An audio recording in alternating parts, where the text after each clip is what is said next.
直接点击左上角，进入可画 AI， 然后输入我们的提示词，来点击生成。像以前我做封面的话，至少要半个小时，现在做封面1分钟就可以搞定。现在它已经按照我的提示词生成了图片，一共生成了4张。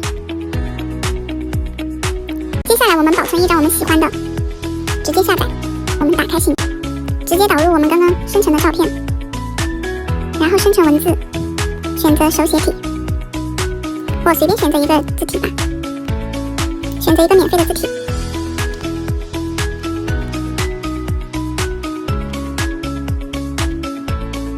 然后直接调节一下那个文字就可以了，